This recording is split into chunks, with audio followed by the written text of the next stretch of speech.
Yeah, that this president will go to Kenosha, Wisconsin. He loves the people of Wisconsin, and he looks forward to speaking directly to them and unifying the state. And when you look at what this administration has done, Minneapolis was a place of violent riots. Then all of a sudden, the National Guard came in and we saw peace in the city. What we saw in Kenosha, Wisconsin, again, is you saw federal help come into that area, and we did see a noticeable difference when they came in. So this president's always willing to help, and he's going to show up, and he'll be there tomorrow. Kenosha, here comes Trump. This is a very good move by the campaign, by the Trump White House. It needs to happen. The president should go, and he should establish for the people of Wisconsin, a place that, as you remember, Hillary forgot to campaign in 2016. But it was the Russians that cost her the election, sure. Maybe show up in a swing state instead of thinking that it's in the bag, Hillary. Hello! She misses all of you. She'll be back, though. She'll never really go away. Don't worry.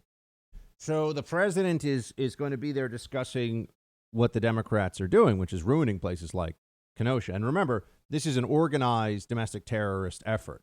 They're coming from all over the place, all over the country. These aren't the people of Kenosha. And why that matters so much is it doesn't matter where you are in the country. Some of you are probably thinking, oh, Bach, my town's not that crazy. Yeah, just wait until there's an incident with a police officer. It could happen anywhere.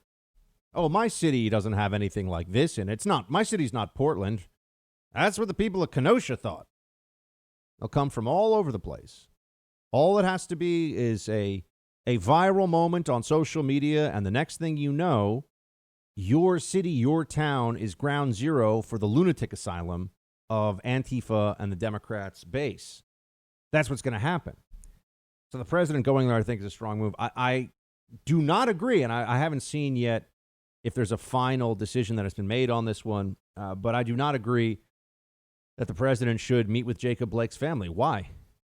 Jacob Blake was wanted for a sexual assault and had the police called on him for breaking a court order against the person he sexually assaulted, and then resisted arrest from a police officer. Now we're going to pretend this guy's a hero. Is that what we're going to do? Look, I wish the guy hadn't gotten shot. It's a shame, but from what we've seen, it is a shame of his making. You cannot reach for a weapon on the floorboard of a car when police have a gun drawn on you after they have wrestled you to the ground and tasered you. You can't do that. Just as I've said, if somebody holds their hand in their waistband and the cops say, freeze, and you say, I've got a gun, and they pull their weapons and they say, show us your hands or we will shoot, and you motion like you're going to shoot them, you move your hand rapidly out of your waistband, it doesn't matter if you have, a couple of Pringles in your hand. They're going to shoot you. Because they don't have to wait to see the muzzle flash that signifies the end of their lives and them not ever seeing their family again because somebody doesn't want to comply. That's the way law enforcement works. I know people don't want to hear this, and the libs want to cry and whine about how bad the cops are all the time. But that's reality. They just don't want to live in reality. I do not think the president of the United States should meet with the family. I think that puts the sort of presidential seal, if you will, on the side of this guy who we're still finding out the facts and what really happened. I don't think it's the right move. We already have murals painted all over the place of George Floyd, who was a criminal with multiple illegal drugs in his system when he died, who had held a gun at the belly of a pregnant woman during a home invasion. Those are the facts. Now there are murals of him everywhere, like he's a good guy. You'd think that if this was such a problem, if the problem of police murdering unarmed black men, if it was what the left pretends that it is, wouldn't they be able to find instances where you don't have somebody who's actually fighting against resisting arrest, who is a criminal in his background? Wouldn't we just have people that get shot for no apparent reason at all? Now, I'm not saying that never happens, but that happens really infrequently. They were talking about a couple of times, and is it an accident? I see a lot of talk about the Breonna Taylor situation. Look, there are some criminal justice reform issues there. No-knock raids, should they happen? The police say they did knock, but they did technically have a no-knock raid for what they thought was essentially a stash house for drugs. But Breonna Taylor's boyfriend came running out of the bedroom with a pistol shooting at cops. said he didn't know who they were. The cops said that they said police, police, and the guy came running out with a gun anyway. But that's a circumstance where, if what the police say is true, what is the expectation? They're supposed to continue to get shot at and hope the guy misses, and then hope that they can convince him that they really are police and that he should stop shooting. They shot at him and they hit Breonna Taylor. That's what happened. So it's a tragic accident. They didn't mean to hit Breonna Taylor, but they were in a gunfight with somebody who was shooting at them. You never really hear that. You always just hear about, and look, Rand Paul says the Justice for Breonna Taylor Act. Yeah, maybe no knock raids if we want to have a conversation about whether you have them or not. But keep in mind, law enforcement guys will tell you, you get really, you get high risk violent felons in a home where they know the cops are coming through the door. The chances of them being able to get to their firearms, because they don't want to go for a mandatory 30-year minimum. They don't want to go back in. Chance of them getting their firearms is raised substantially. There are issues to be talked about here, for sure. There are complexities. And there are failures of law enforcement. There's no question. No one denies that. No one who knows anything about this. But the overall narrative here, that cops are just killing people out of racist rage, is a lie. So the whole BLM movement is based on a lie.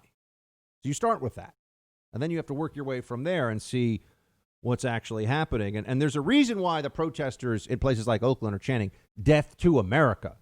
They're not holding hands, walking through the streets and saying, let's all unify and end police violence for all communities because we'll all be better off.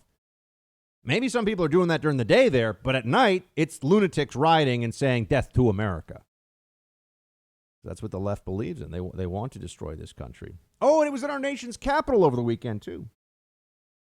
It was in our nation's capital. You had this downtown area right near the White House where they were having protests and things were getting rowdy and violent and destructive. And then there were block parties. And this was perfect. CNN, they're, in a sense, they've so lost their minds over there that it is pretty amusing. I mean, whatever you think you can say to mock CNN is less than the mockery that CNN will do of itself. However hard you think it's possible to dunk on CNN dunks on itself harder. You'll remember that after being in this punitive and really vindictive lockdown that just kept getting extended in places, particularly here in New York, where they just keep extending the lockdown. That while that has happened, that has been the situation. There was that period of time when the big protests broke out about George Floyd's death. The protests happened, and all of a sudden you had these public health experts who were going on TV who had been saying, if you don't wear a mask and if you don't social distance and stay inside and avoid all gatherings, you're putting people at risk of death. That was the message. That was the mantra. That's what they were all saying. And then you had these protests that showed up on the streets where, okay, people were wearing masks, not all of them, first of all, obviously. And second of all, social distancing was a total joke. And it was a huge amount of people, right? They would tell you can't have a funeral for 20 family members gathered together because, your grandma died, maybe of COVID. They would tell you can't do that. But then they'd make excuses. It's not even that they were gentle in their criticism. They made excuses for those protesters after they had told all of us, no funeral for you, no wedding, no graduation from high school or college or whatever, can't do any gatherings. But the gatherings of BLM, those are like really important.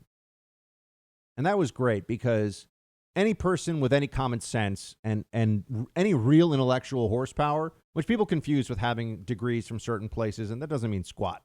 It's a system that props up a lot of people who are unimpressive and don't really do much thinking for themselves. But anybody that really has any grip on reality saw that and said, okay, so these people are frauds. These people are ideologically deranged, and they're frauds. And I'm talking about MDs now who are going on TV. I'm talking about people that had been on TV as the epidemiologists that we're supposed to turn to for advice on what to do about the pandemic. Sure enough, in D.C., there are a few clips of people, I shouldn't say just of people, of huge groups, large, of block parties in the street. People are all together, they're dancing, no masks on. Now, I always say that masks outdoors, it seem to me to be unnecessary based on everything I read about the actual studies on this, the actual scientific studies. But remember, the lib claim is that they want masks outdoors now, and Biden and Kamala would mandate at the national level masks for outdoor wearing of masks. Okay. Well, you have video of people without masks on, gathered together, dancing and partying and drinking and doing whatever they want to do in the streets in D.C., but they're BLM groups, right? They've gathered together to sort of sell, because this is part of the left has this whole protest culture where they turn it into, 1 second you're a revolutionary, the next second it's like a party.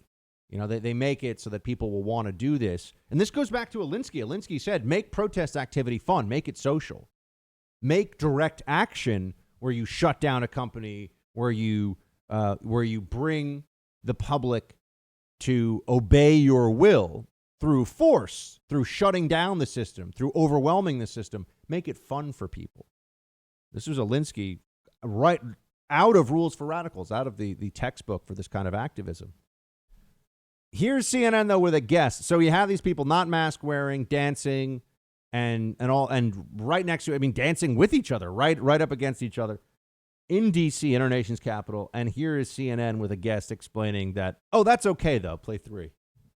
Yeah, I was very concerned about the White House event last night. 1,500 people packed shoulder to shoulder. The head of the White House coronavirus task force in attendance without a mask, with his family, his elderly mother without a mask.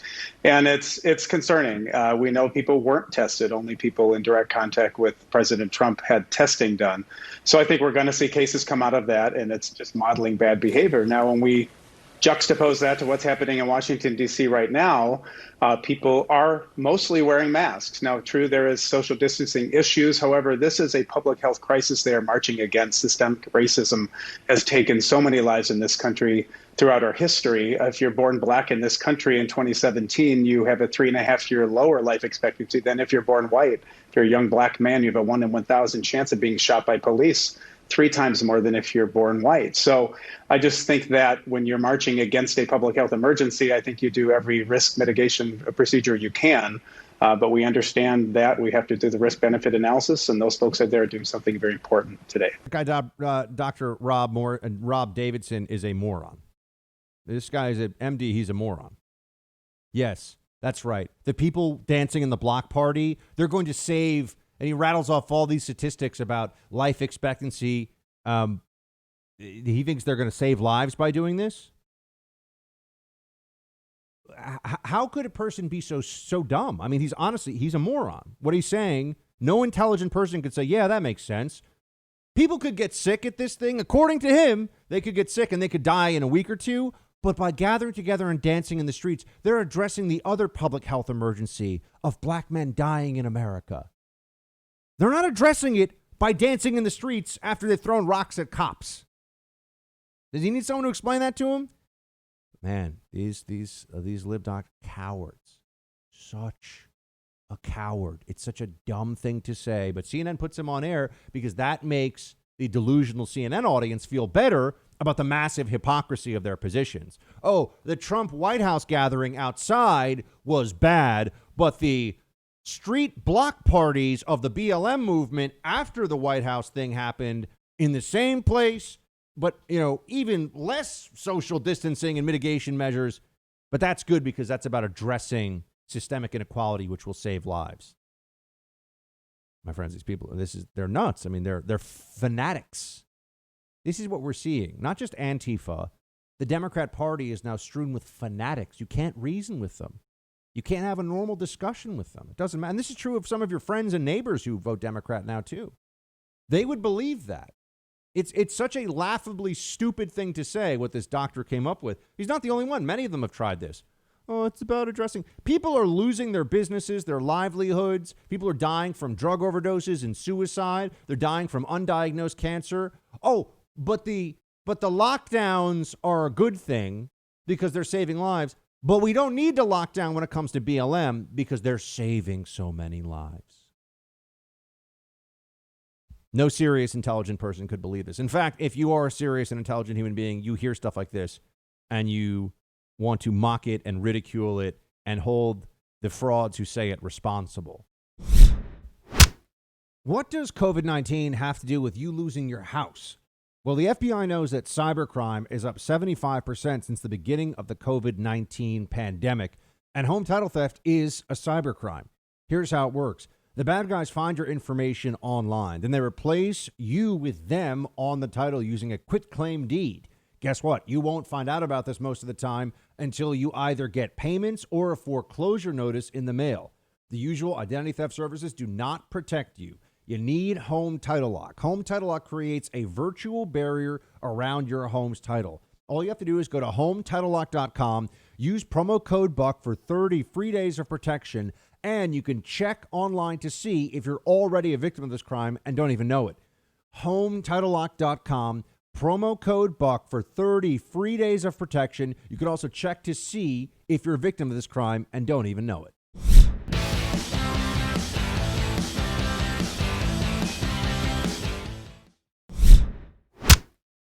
We are one movement, one people, one family, and one nation under God. And we don't take the beautiful word God out of our Pledge of Allegiance, do we? You don't do that. They did it twice. They did it twice. Then they say, well, we didn't mean that. Oh, I see. I was listening once. They said, that's right. You don't know what it is. What happened?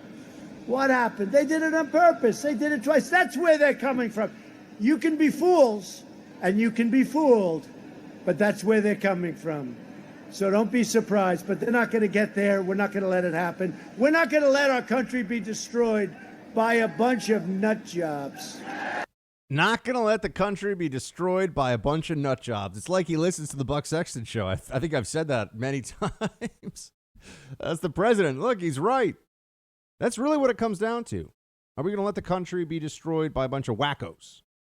This is what they say they want to do. They're chanting death to America in the streets. They want to burn down courthouses. They come up with these insane ideas about the destruction of the nuclear family. I mean, these are old Marxist tropes. This is the approach of the radicals in society who have wanted to destroy civilization for the last 150 years, to try to look at inequality as always a means of creating the agitation, the friction necessary for it to then combust into a full-on revolution and then to upend and destroy a society. And this does not work out well. This does not end up having a good end product for anybody, but they still want to do it. Remember, people don't want to be told, they don't want to believe that their choices have led to their own misery. They don't want to believe that the choices of their family members have negatively affected them too. They don't want to have to be responsible for any of this. That's difficult. That's challenging.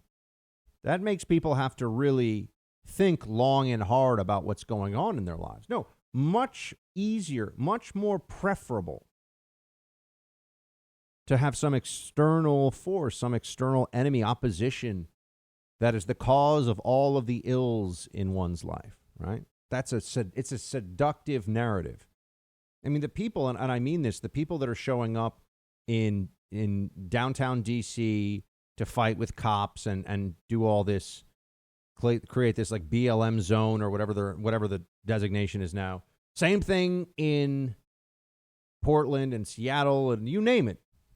They're overwhelmingly losers. I mean, these are not people that anybody would be envious of or think have been successful or done a good job. So isn't it unsurprising that they're attracted to this ideology that is always finding an externalization of one's failures? It's never the fault of people who are unhappy that they are unhappy. It's always somebody else's fault.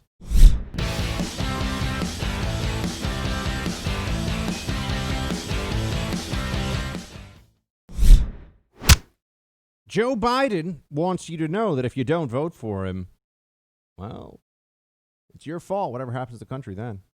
Meaning the violence that will occur from his supporters. That's right. The Democrats are now pretty open about how if you don't give them what they want, they will come to your neighborhood and burn your neighborhood down. Biden tweeted out today, does anyone believe there will be less violence in America if Donald Trump is reelected? Where's the violence coming from? that Democrats pose as the unity candidate here, or that Democrats put Biden forward as somebody who can unify the country, is almost like if they were intentionally spreading some kind of plague and then also saying that they're the only ones who have the cure. It is the Democrats' fault that we have been so pulled apart. It is not the fault of anybody other than the radical left and their Democrat, I was going to say their overlords. It's not really clear all the time who's calling the shots over whom. There is a very good, I want you to listen to this, because right now the Democrats are screaming about violence, that they say we shouldn't have violence. But they've been supportive of the violence all along. This is not new. People have been attacked, assaulted. David Dorn was murdered in June, memory serves. So this has been happening. And all the videos of people assaulted and attacked and maimed and businesses ruined and destroyed, this has been going on for months. And just now they discover that the violence is a problem. Just now they discover that they've created an electoral issue for themselves, and that's really the problem.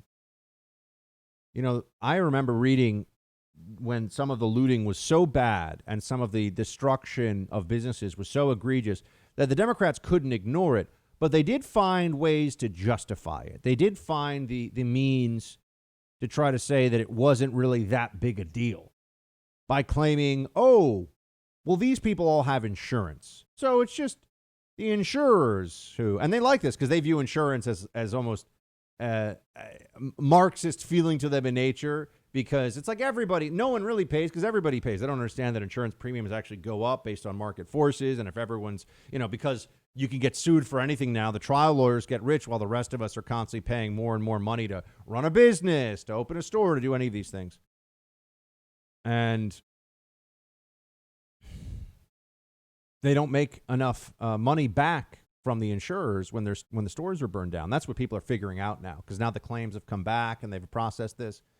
Sometimes the insurance doesn't even cover enough money to do the removal of the debris from the building being burned down.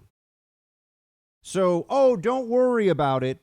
The insurance will cover it. That is not a reasonable, viable, or acceptable response in any respect. But that's what Democrats were saying in June. Media, analysts, writers, reporters. At least they have the insurance, yeah?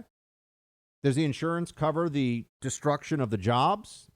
Does the insurance cover the lost profits and the wages that they would pay from those profits for the months that it takes to get the claim addressed? And then what happens when you have a building destroyed, and all in to get your business back up and running, to replace your inventory, is going to cost you $300,000 or $400,000, and insurance wants to give you a check for $100,000. You're done. But they don't care. They don't care because they were just saying that at the time to defend their buddies, because the journos view all the people looting, rioting, destroying as their ideological comrades. So they can never really get that mad at them because they think they're fighting for the same thing. Maybe they a little bit disagree with the tactics sometimes, but not really. They're certainly not going to condemn it. So while they now turn around and pretend that they are opposed to violence, while they now turn around and make these claims, there's a great montage. I'm a montage fan, by Cauldron Pool website. I've never heard of this before. That pulls together all just rhetoric that over this year has been used by Democrat leadership. I mean, not just by a few Democrats here. This is the biggest voices of the Democrat Party, some of the biggest people in the news media, and the stuff that they say and what they will justify. Play 4. I just don't even know why there aren't uprisings all over the country. Maybe there will be. People need to start taking to the streets. This is a dictator. There needs to be unrest in the streets for as long as there's unrest in our lives. Enemies of the state. Show me where it says that protests are supposed to be polite and peaceful. Do something about your dad's immigration practices, you feckless. When they go low, we kick. How do you resist resist the temptation to run up and wring her neck. The biggest terror threat in this country is white men, most of them radicalized up to the right. I thought he should have punched him in the face. I said, even if you lost, he insulted your wife. Yes. He came down the escalator and called Mexicans rapists and murderers. He said, well, what do you think I should have done? I said, I think you should have punched him in the face and then gotten out of the race. You would have been a hero. I'd like to punch him in the face. I said, if we were in high school, I'd take you behind the gym and beat the hell out of him. Punch some people in the face! When was the last time an actor assassinated a president? They're still going to have to go out and put a bullet in Donald Trump, and that's a fact. There you go. That's how the Democrats speak about the other side and have been for months. That's the kind of violent rhetoric. And then there's all the stuff about a play on Broadway, or I think it was even in Central Park, where they do a mock execution of Trump. Also in a rap music video, there's a mock execution of Trump. You know, they really have convinced themselves that the violence does not exist on their side, because what else are they going to say? Yes, our side is a bunch of delusional nutjobs who can't figure out which way is up. The Democrats aren't going to admit that. They think they're sophisticated. They're like, oh, all the artists and the intellectuals are on our side, which is not true, but there certainly is control of the institutions of art and media and Hollywood by the left. But that's because the left is almost like a parasite. And that once it infects the host, it will just keep spreading and replicating itself until there's nothing else left. And until the host eventually dies, that can happen. Usually parasites try to avoid that, but not always. You can die from a parasite too. And that's what the left has become in these institutions, right? They replicate themselves until there's no space for anything else.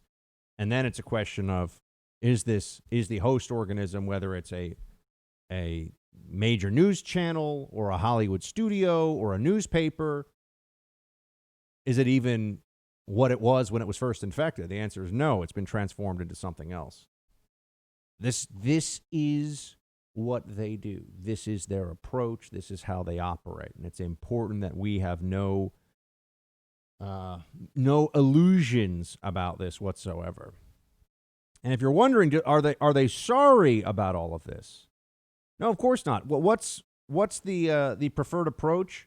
To also say that the person who loves all of this, the person who's both at fault and wants the violence, is the person that the violence is happening as part of an opposition to. I know that's kind of confusing, but they hate Trump, so they burn down buildings, and then it's Trump's fault that they're burning down buildings, and they say that Trump likes the burning of the buildings. Play 19.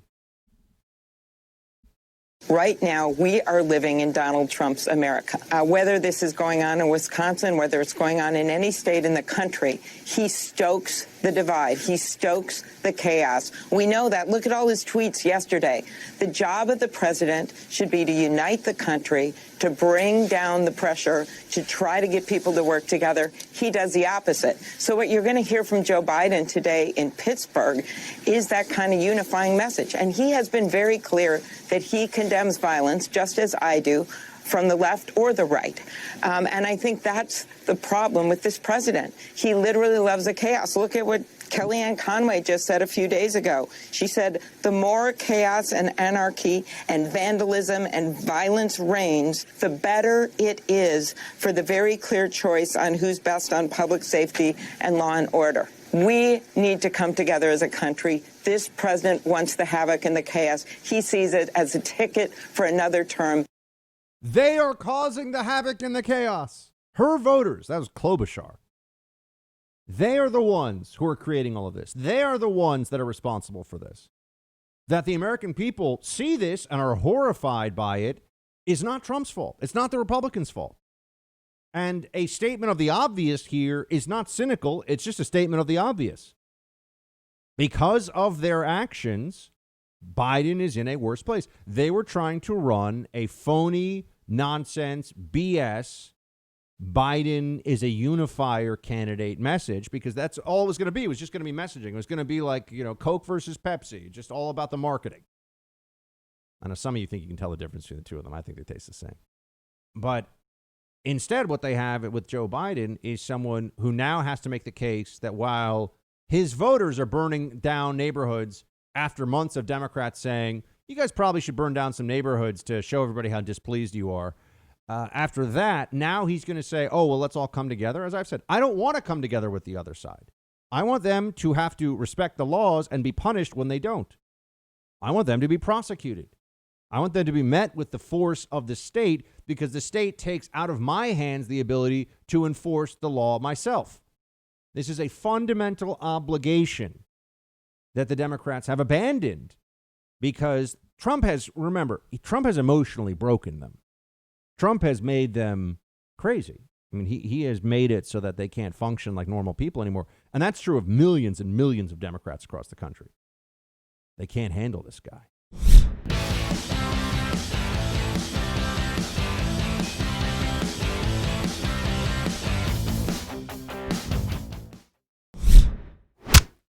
With COVID running its course across the country and the Democrats running wild in cities, who are the libs going to turn to now? What's going to be their pitch for why we should put Biden in the White House? I've been saying all along, I've called this one, that it's going to turn into a Russia collusion delusion 2.0 fiasco. That's what's going to happen. And sure enough, we're already there. Adam Schiff, among the very most loathsome, unctuous, oleaginous of all Democrats. Adam Schiff, who's the kind of guy that a used car salesman would be scared to buy a used car from. I mean, he's just not somebody that you could trust. And Adam Schiff is out there trying to do the same thing as he has in the past. Create a Russian fear, the specter of Russian interference in the election, so that Democrats, if they lose, can go to bed at night thinking the election was stolen from us. Play 10. Do you have any reason to believe that Russia is trying to fuel some of the civil unrest in these cities via social media or other methods? Well, first of all, Dan, I condemn any of the violence that's going on, and I find it astounding that my colleague in the Senate can't simply condemn this.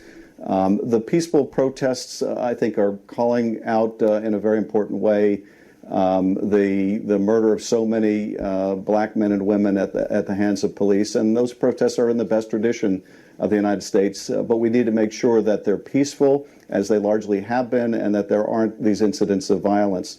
In terms of what we can expect from the Russians or what the Russians are doing, the Russians 4 years ago, Dana, exploited Black Lives Matter. They set up their own false flags online to try to divide people along racial lines. Are they doing it now? And we have to, they are, once again, doing their best in social media, in their overt media, and other means to grow these divisions again.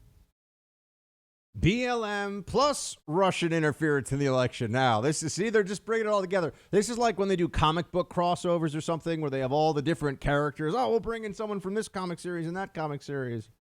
Or when they do those reunion shows for those MTV reality series where they bring people back from, Road Rules or The Real World. And it's been 15 years, and now they've gone through, like, the guy's gone through 2 marriages. He's got 4 kids he never talks to, and he's like, yeah, let's go bungee jumping. It's a little bit like that. They're bringing together all the things from the past now, whatever they can pull together into this. Russia collusion, BLM. And you would say, well, Buck, this is not going to change anyone's mind, right? Yeah, but these are things that they say. The stuff that Adam Schiff says today will be what people, if Trump wins, which is still a big if, it's going to be very close this election. And I've said that all along, and I don't think that's going to change no matter what. Unfortunately, Democrats have a big demographic advantage in a lot of very important places, a lot of very important states. But eventually, if Trump were to win, they're just going to say, see, Adam Schiff told us all along that the Russians were creating a false flag BLM online campaign or something. I mean, there's billions of dollars of media spending going on between the two sides in America. And even the most flimsy and irrelevant online hijinks from the Russians will be pointed to as evidence that the election was unfair, that the election was not legitimate. The DNI, Ratcliffe, has said that they're going to cancel briefings for Congress on election interference. There's a reason for this, which I will get into. But here's Senator King, another another guy in Congress with a 2-digit IQ. Play 12.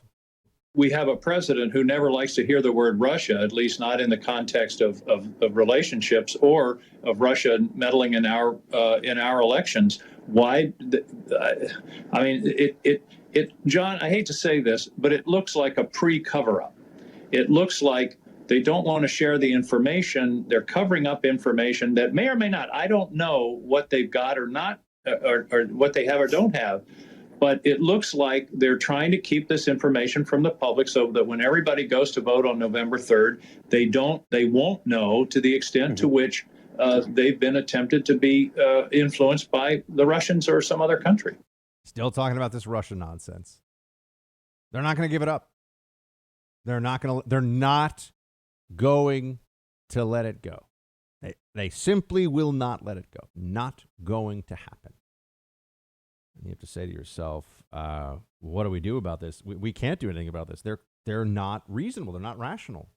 What can you say? You know why the DNI stopped giving briefings to Congress about this? Because all it takes is there to be some assessment of, a Russian disinformation campaign. Russian disinformation campaigns go back to World War II, World War I when it comes to this country, okay?